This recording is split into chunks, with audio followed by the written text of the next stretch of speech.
যে তুমি পাইছো 4.x সে টু সে।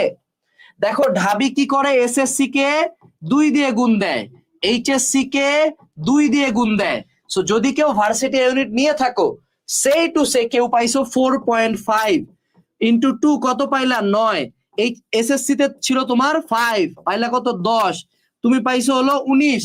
তোমার বন্ধু ডবল গোল্ডেন ও পাইলো কত 5 ইন্টু 2, 5 ইন্টু 2 পাইলো কত 20। তুমি কি 1 মার্ক বেশি পাবা না? আমরা কি 1 মার্ক বেশি পাইতে পারবো না?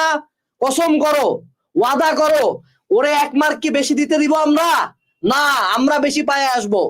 আমরা ওদের চেয়ে 3 গুণ বেশি পড়বো, কারণ ও তো রেজাল্ট পায় লেথরায় গেছে, ও তো নিজেকে পৃথিবীর রাজা ভাবতেছে, বাট এই অ্যাডমিশনে ওর রেজাল্টের কোনো খাওয়া নাই।